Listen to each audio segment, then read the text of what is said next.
Hello, everybody, and welcome to the inaugural WBN podcast, the flagship show, the Wisdom Bank Network. I'm joined by Damon on commentary and our guest of honor tonight, the president of the Wisdom Bank Network, Tom DeJork. Tom, Damon, thanks for being here. Let's get this party started. And we're going to talk about tonight primarily the WBN token. Speak to me, gentlemen. Hey, what's up, Mike? What's going on, Tom? Everything. Hey, how are you guys? Doing great, doing great. Crazy day today. Crazy Fantastic. day. Yes. Let's start talking about the WBN token and tell the world what they could expect from us. Talk about what it's all about, and let's just lay it out on this inaugural podcast here. Well, I'll start off. I like to tell people kind of how I came to the crypto world, and I spent 20 years in the banking business. I was a professional trader, managed a large portfolio. I had a position in the multi-billions. I've seen where our world was 50 years ago, and I see where it is today.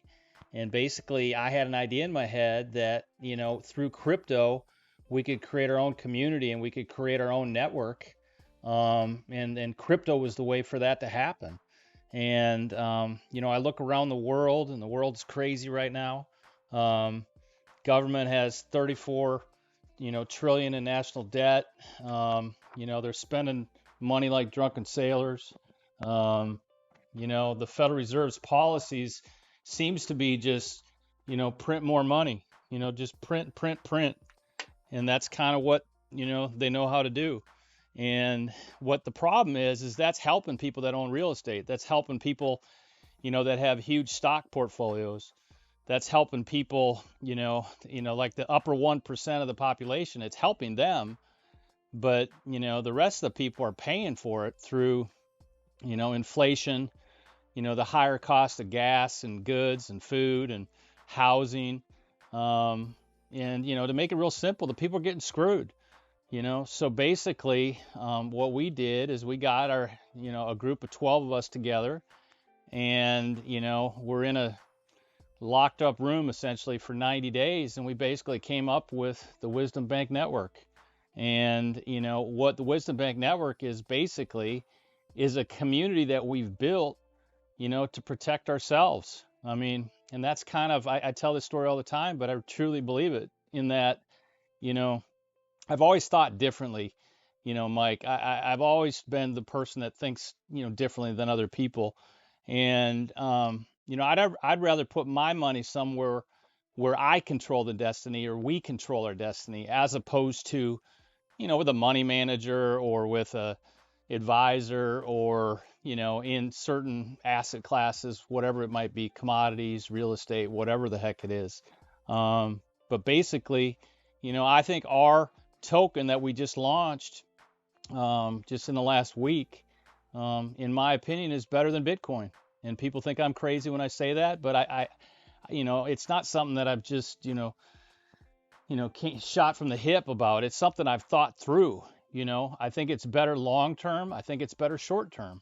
And, the reason is because, when you get involved in big asset class stuffs, I think more like a portfolio manager, which is basically, if I would have bought Bitcoin at, $100 or $500 or $1,000 back 10 years ago, yeah, Bitcoin was the play back then. It's not to say Bitcoin doesn't have a huge future. I think it does. But I think it's more of a rich man's token or a coin, because it's at 40 some thousand now. Whereas, a strong community token, that's built to protect people, has the upside and the safety, and that's basically, basically what we've built. But, our foundation, I guess, if I really had to spin it, the proper way is basically, the world's nuts right now. Everything we see on TV media is being, spun by a few companies, a few organizations. the government just came out today, the Federal Reserve came out today and, announced that they're going to cut rates this year. Well, some people might think that's a good thing, but it's really not, because we have inflation and they've created this inflation. And really, the last thing we really need right now is rate cuts. But they really don't care. So, I say we're living in an illusion, because, most people are struggling. Most people are working paycheck to paycheck. The system's really been created for people to fail. And, it's like the politicians are fighting wars, and, it's like they're not listening to the people, So kind of in summary, Mike, we're trying to do something that we think it's never been done before, which is, do what our founding fathers wanted, which was, put the power back in the hands of the people. So, that's basically what we're doing. Awesome. Now, I was recruited in a way into this project by our commentator, Mr. Damon. I have a background in the entertainment business. I guess that's why I'm hosting the podcast. I've elected to do so. But I also very much believe in this project. I very much believe in the members of the Wisdom Bank Network. I trust these guys. And I know we're going to do big, amazing things in the future. Damon, step Yes, up to the sir. plate, man. Talk Hey, to I'm. us. Introduce yourself to the world. Hey, what's up, everybody? My name is Damon, and like Mike said, he was recruited into the Wisdom Bank Network. How we met was basically through Twitter. We were in something they have on Twitter called Twitter Spaces, and I heard Mike talk one time. I said, "Oh man, this guy's special, man. He has voice and he's wise." I said, "I need this guy on the team. This guy will help us. I think he's a huge benefit to this project." Uh, we all got introduced, and it was off to the races.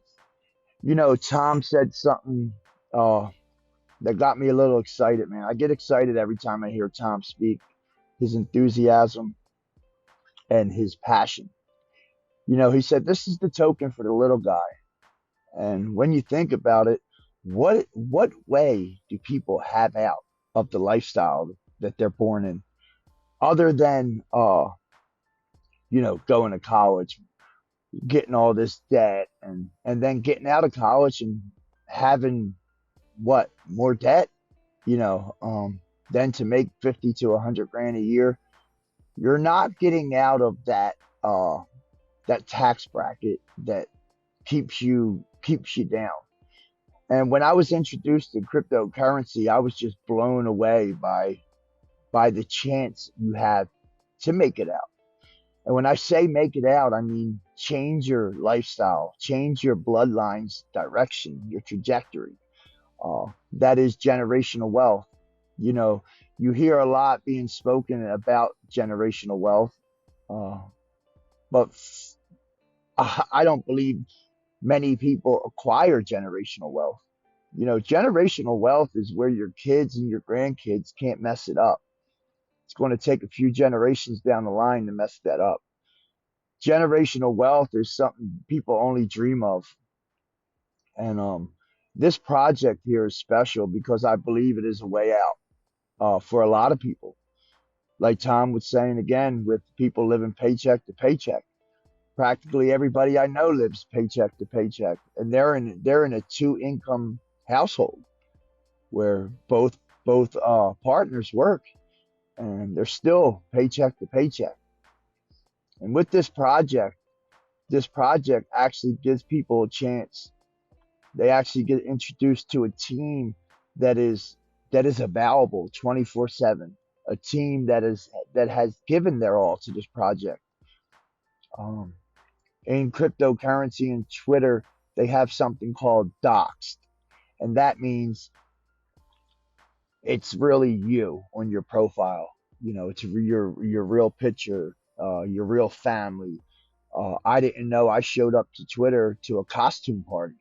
and people are like, "Oh, what are you doing, man? What are you doing posting your face and your family?" And I said, "Why wouldn't I?" He said, "Well, people don't do that here." And I said, "Well, why?" And they said, "Oh, I don't know." I said, "Well, if you're making a fake profile and it's not you, probably your intentions aren't pure." Um, but to get off that subject, and I found these guys, man, and we also have one woman in the group. Her name is Linda, and she's awesome, energetic. Um, this group of people is just amazing, man. I've never met so many upstanding human beings in my life. They come from all different walks of life, different backgrounds, different races, and we just gel as if we knew each other for years. And that's what's special about this project. You know, we have this entertainment portion to the project because we want to onboard quote unquote normal people.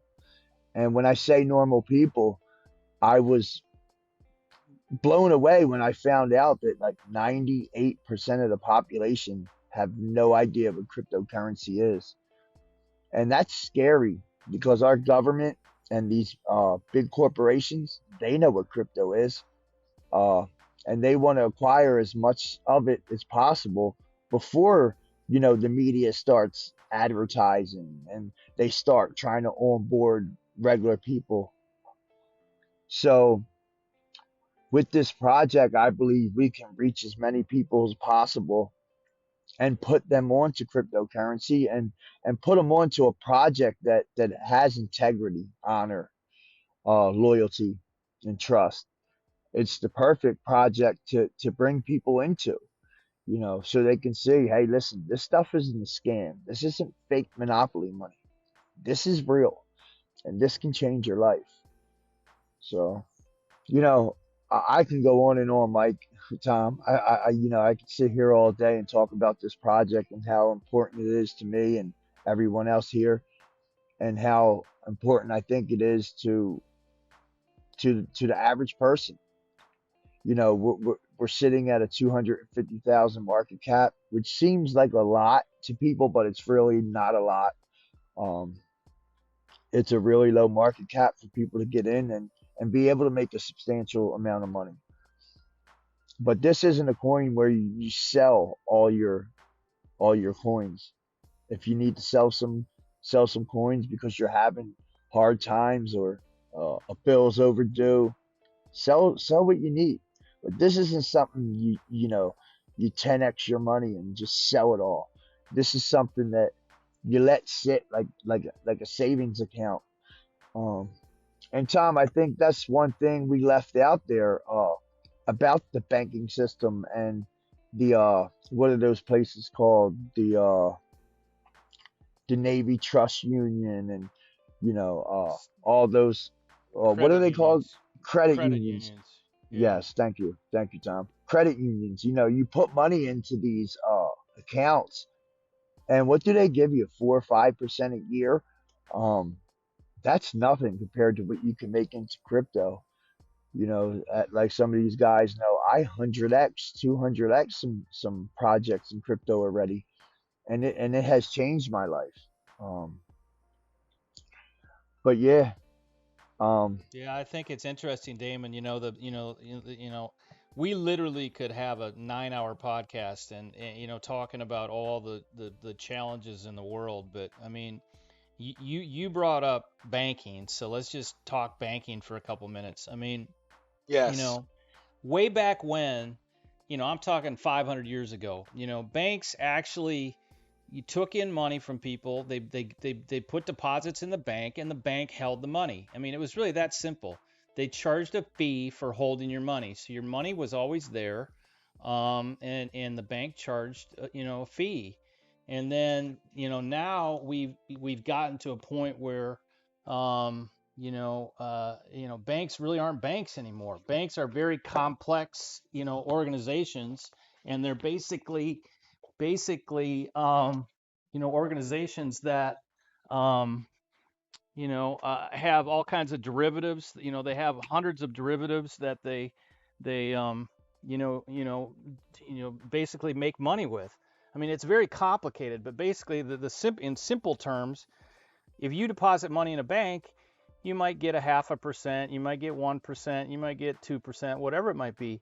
But the bank is investing all that money, and it's just, things have gotten just so out of whack where the return, when I started trading back in the 80s, rates were near 10%, and my mentors had gone through the late 70s where interest rates went up to 20%.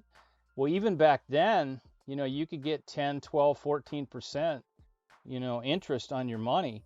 And that all changed with, this thing called quantitative easing. And, that's another story for another couple hours, but I'll just give you the 2-minute version of it.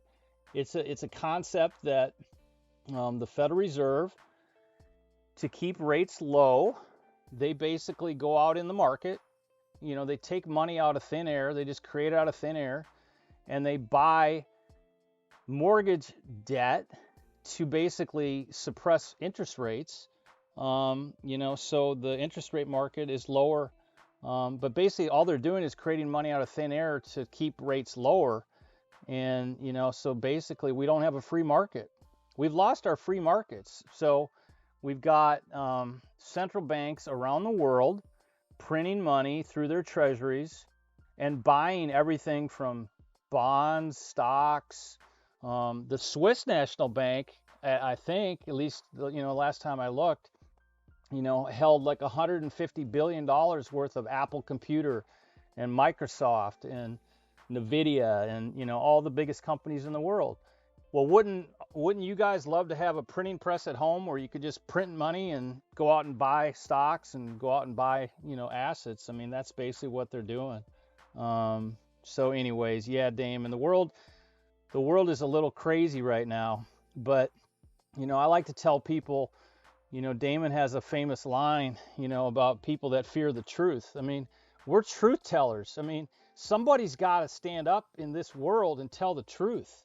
The truth is we have monopolies all over the place. The Fed has an $8 trillion balance sheet. They shouldn't have a balance sheet at all. What that means is they've put $8 trillion into the economy over the last, decade or so. And that's why, we're paying $4 for, strawberry, or $6 for strawberries. We used to pay $3 for it.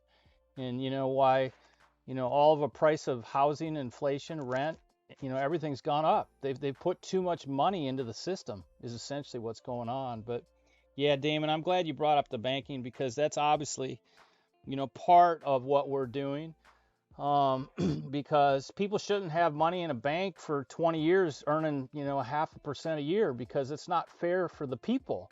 It's the people's money. It's not the bank's money. But it's like the way society has spun it. It's like, you're lucky to be able to go to a bank and give them money, where it should be the exact opposite, where they should be, bending over backwards, for you to put, money into their bank. But it's like a lot of things these days are, upside down, if you will, Tom, I've heard you draw comparisons of the similarities of the markets now as compared to the late 90s and the early 2000s. Can you tell people about your comparisons of these two times? Yeah, I mean, I'll compare it to, 1999. There's a lot of differences, but there are a lot of similarities. In 1999, there was Yes. a handful of stocks that basically were dominating, and had a very large percentage of the entire economy.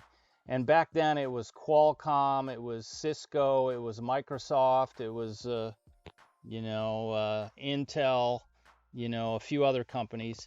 But in today's world, we literally have 7 or 8 stocks that have, a market cap of like 11 or what, like 13 trillion now.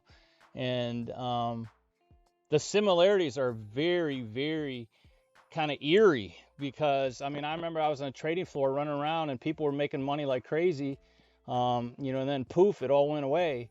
But we're usually, when too much money, if you look back on the history of finance, whenever too much money gets in too little of hands, typically that's when the market crashes, or the market, has a good sell-off.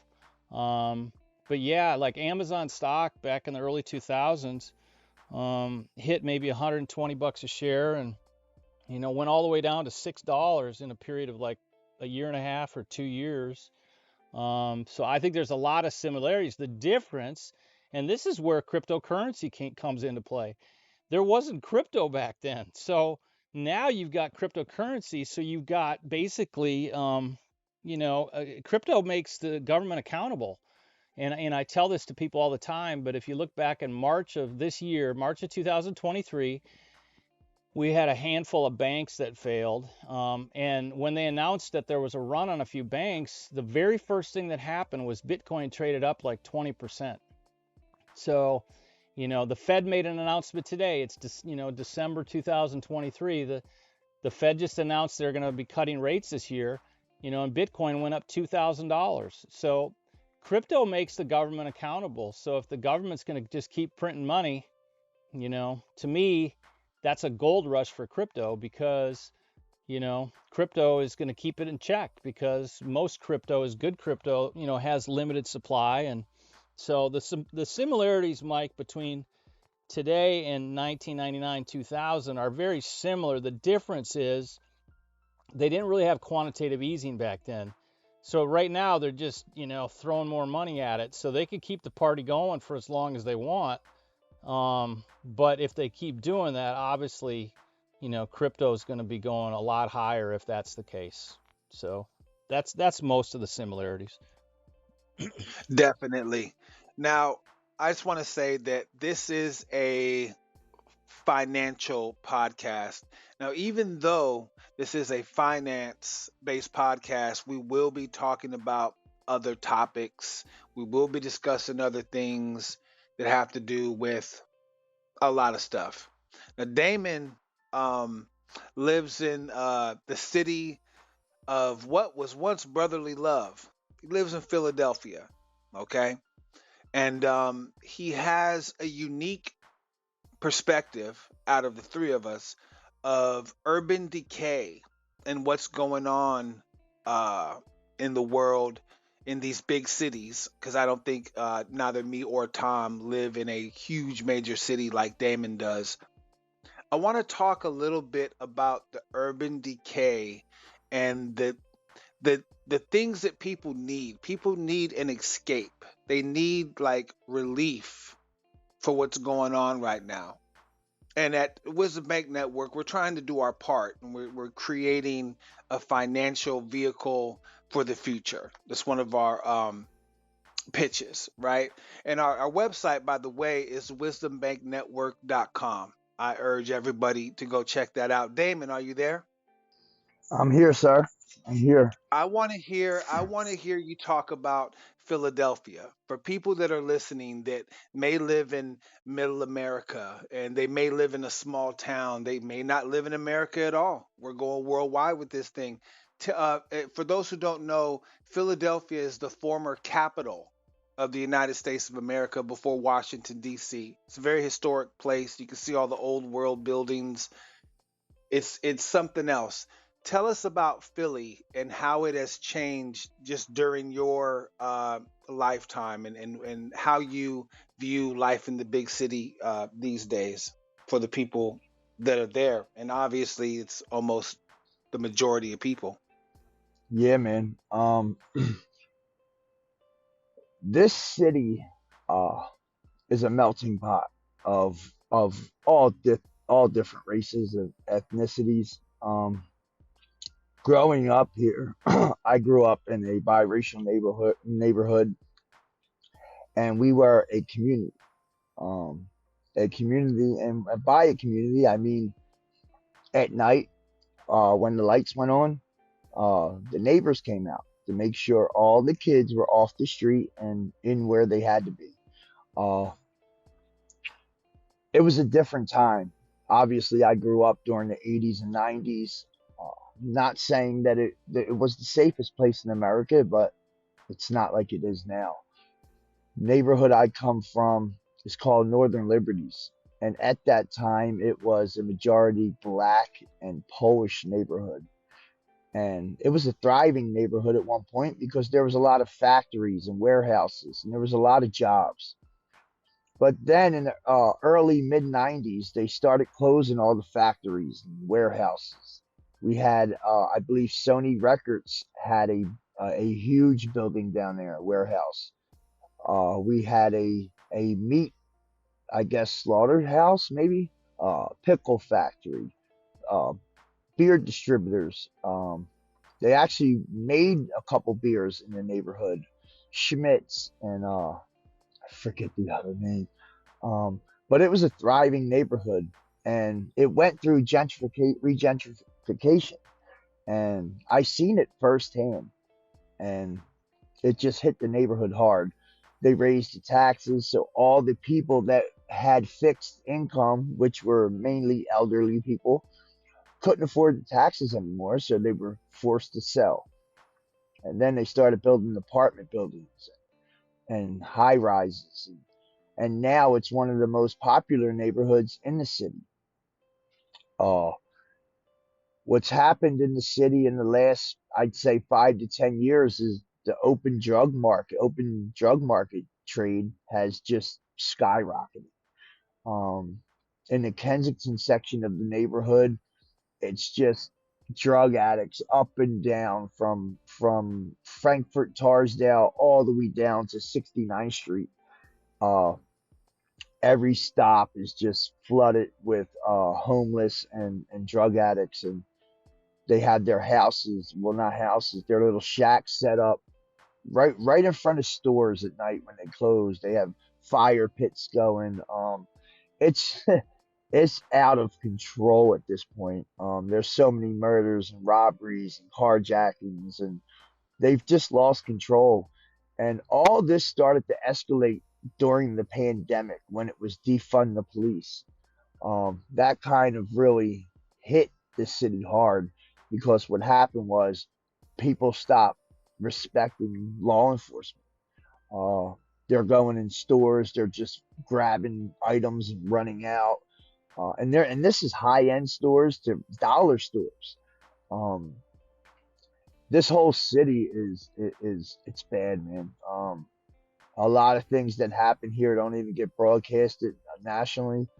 They keep it, surrounding towns and suburbs. But this city is, and I imagine it's a lot of cities across America that's experiencing the same thing. And what it brings it to with cryptocurrency, uh, the correlation I have between the two is change, right? In order for someone here that wants to make it out, what opportunities do they have other than maybe taking a shot at the Powerball, um, or trying to get into an investment opportunity through work or a 401k, or but that's something that's later on down the line. They say mid age is 50 years old. Where? Not here in America, especially not in these inner cities. I think the average person lives to what, 60, 70 tops. Um, and then when you talk about these big cities where there's 2, 3 million people, I think the life expectancy is probably a lot younger than that. My mother died when she was 47, my dad when he was 38. Uh, Next year, I will have surpassed my mom and dad. Uh, and so 47 won't be middle age for me. Middle age for me, I guess, was about 30 years old. So if I make it to 60, I guess I'll be lucky. But even with everyone else, talking about everyone else, what is middle age? 30, 35. If the average person lives to 70, 75, that means middle age is 35, 36, 37. What I'm trying to get at is we work our entire life and we retire at 65. What type of quality of life do we have when we retire? we're old and wrinkly now and don't have energy and can't jump out of bed anymore. Um, they instill this lie into us that you can work your entire life and then live this luxurious life when you retire. Well, that's not the case. It's not the case for my family, and I'm pretty sure it's not the case for yours. Right now is the time to get into cryptocurrency. But trying to convince people to get into cryptocurrency is kind of hard because when you talk about change, change is the most difficult thing in the world. Um, Change is an inevitable and constant part of our life.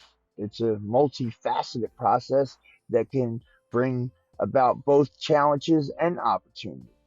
Um, Change is a fundamental aspect of our existence, shaping our lives in ways both subtle and profound.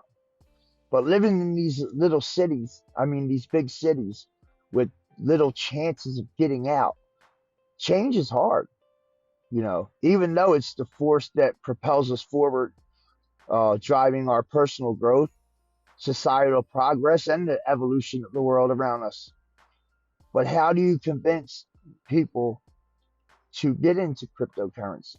See, we believe at the Wisdom Bank Network, we have a group and a community of like minded people, people who see things for what they are and think for themselves, and know that if we continue on the current journey we're on, we're not going to make it out. That's just the fact of it.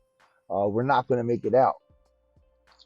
Um, Change can manifest in various forms, I think, from small everyday shifts to monumental life altering events.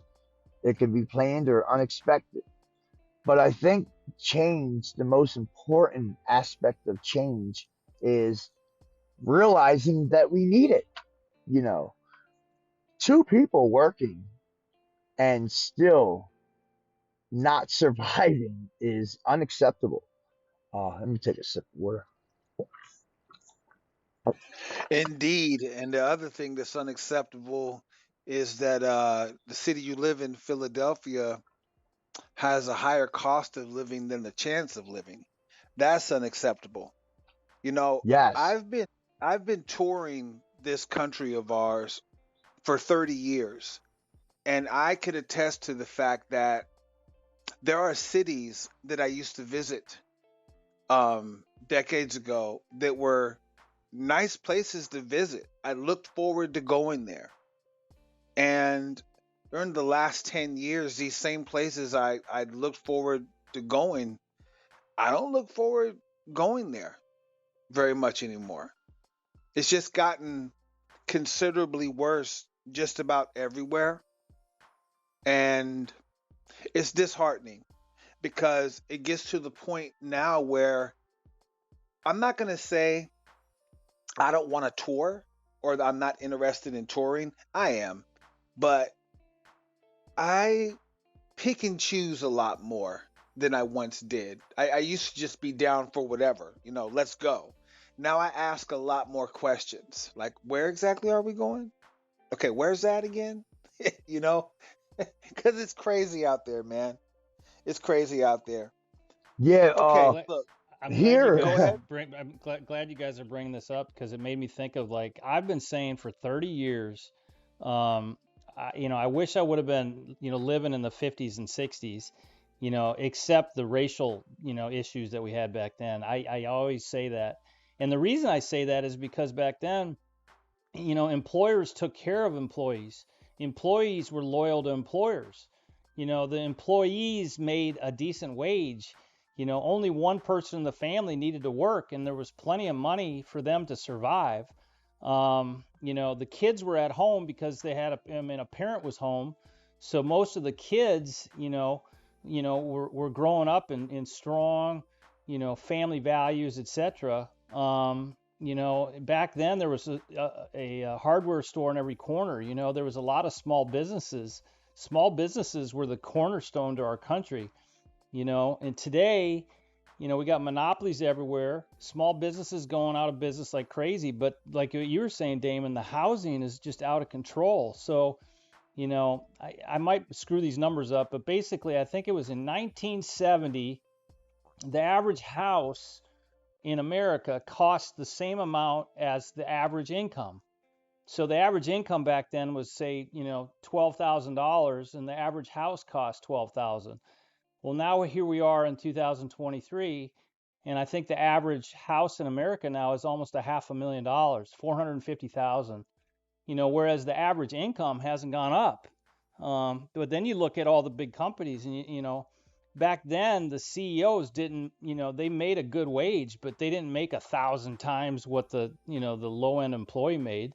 So there's just so much greed, and I think, this is probably for another podcast, but I think a lot of the reason we're having so much trouble with these kids these days is because, social media and a bunch of other things, but the parents are not there. The parents are out working their ass off 2, 3, 4, 5 jobs, just trying to, make the payments on all their bills. And the kids are sitting there, with a cell phone in their hand, perusing the internet and, every every, social network they can find. But it just feels, guys, like there needs to be more, ethics and more value and more, selfless people, man. We need to get back to like the cornerstone of what built this country. The people is what built this country. I'm I'm The gl- companies didn't build it. yeah, I'm glad So I'm glad I'm glad you brought that up, Tom. One more thing about this group of individuals here at Wisdom Bank Network is we all have one thing in common. We all went through a spiritual awakening. At least I could say that for most of us. Being around such wise human beings with knowledge, and it's just I don't even know how to describe it sometimes. Right? Um, we've come together, and it's like we opened each other's eyes to what people don't talk about. We didn't come here to chase money or obsess over looks or to indulge in meaningless pleasure or even destroy our bodies with poisons. We came here to remember our true self as spirits, souls, and to make a difference on this planet. And that's what the people are doing here at Wisdom Bank. They're trying to make a difference on this planet. And that is helping each other do that through cryptocurrency. And I think the more and more people come join us, the stronger we can get because strength comes in numbers. And already, already within our group, we have so much strength and perseverance here. Um, and I think as we grow and we bring people aboard, we'll be gaining more traction and hopefully reaching more and more people because change is hard. To get someone to do something different from the way they've been doing it, their mother and father been doing it, their grandparents been doing it, that's been basically beaten into you your whole life, right? Going to school, going to school at 8 o'clock in the morning and leaving at 3, sitting in the classroom all day, the whole school thing. What do they really teach you in school that prepares you for life after school? What, to show up on work at time on time? What else does it do?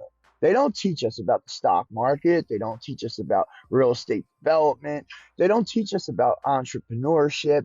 They teach us useless things that we don't even use. And here we are now. We're adults in an ever-changing world where now we're going from basically analog to digital. Everything's going digital. And most of the population of people don't even know cryptocurrency exists and what it does, what it can do for you and your family. You know, Or they it can, heard of it, but they don't really know what it is and how it works and why it's important. They just heard of it through the grapevine, yes, kind of. yes. But basically, maybe heard a friend. And usually they heard of it through a bad experience somebody had, you know. And that's Yes. unfortunate because that's a deterrent when you're trying to get people to change. So I don't think we're just trying to change people's perception financially. You're actually at the same time you have to change their perception emotionally, spiritually, and mentally as well. Um, because being having this these certain way of life, right? You're taught a certain way of life. You go through grade school, you go through maybe a little bit of college, and then you're taught to work a 9 to 5, right? And all that does is you help someone else build their dream. At what time do you have to build your dream? And now today, you have people working 8 to 10 hours a day, getting prepared and driving to work 1 or 2 hours, sleeping 8 to 10 hours. That leaves you what, 2 hours to yourself? How do you have People any are time to work on yourself? You know? Yeah, people are taught what to think instead of how to think. Yeah, that's huge. That's really huge, Mike. Um, People are taught how to think and what to think, not to think for themselves. I told the group a lot this, when we had our little spaces and VC chats. I said, it's hard being told everything you've been taught is a lie. It's hard being told that, no, no, no, no. You need to unlearn everything you've ever been taught, and you have to basically self-educate yourself on on what you want to be, on how you want to feel. Not a systematic education, but a self-made education. If you want to learn about a certain person, a certain period in time. You can do that now. This is the age of technology, the age of information. Everything's at our fingertips. But we're going into a time here, excuse me, where I think everybody can feel that something big is coming. Um, Something huge is going to happen. And what that is we're going to go from money over to digital currency. And that's going to happen overnight. They're not going to warn the people. They're not going to tell people. One day they're going to wake up and they're going to find out that their bank switched over to digital currency and you're required to open a cryptocurrency wallet. And what they'll do is they'll start with the people that are dependent on the government first, the people that receive food stamps and Medicare. Then they'll do your tax returns through cryptocurrency. And who's going to deny that at that point? Nobody. They'll just give them. They'll tell you, oh, the incentives are we'll give you a cheeseburger and French fries if you open a crypto wallet. How many people will do that? You know, we won't get into that on this one, but we'll get into that later on. Well, I'll just say, and that's a hell of a theory. I'll say I probably agree with you. That's probably how it's going to happen. But my thing is, don't be scared. Be prepared. Know that there are paradigm shifts, and we just happen to be living through a paradigm shift. And as far as I'm concerned, it's a hell of a time to be alive. Oh That's man, just how I feel about it.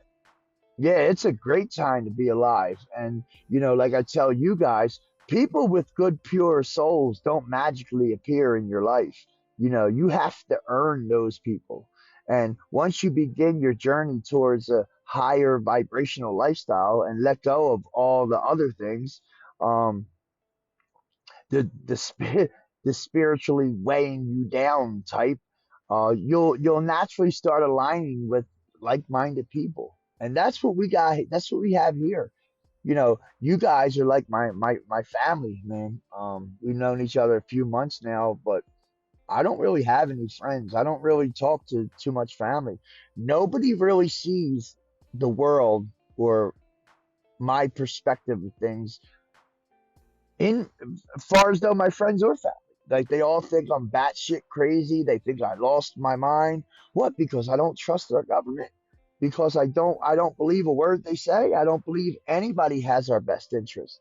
When a man and a woman both have good jobs and they make 150,000 a year combined, and they still live paycheck to paycheck.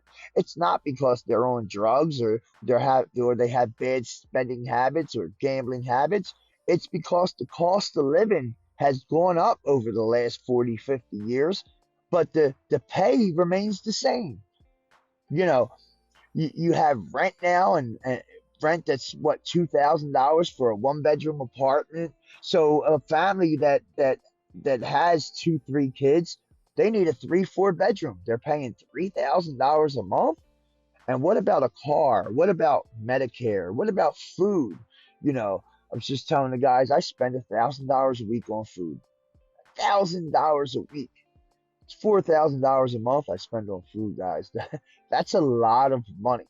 I mean, granted, I have three kids, four kids living at home with me, and two grandchildren, so that's a total of like eight of us. But still, that's a lot of money.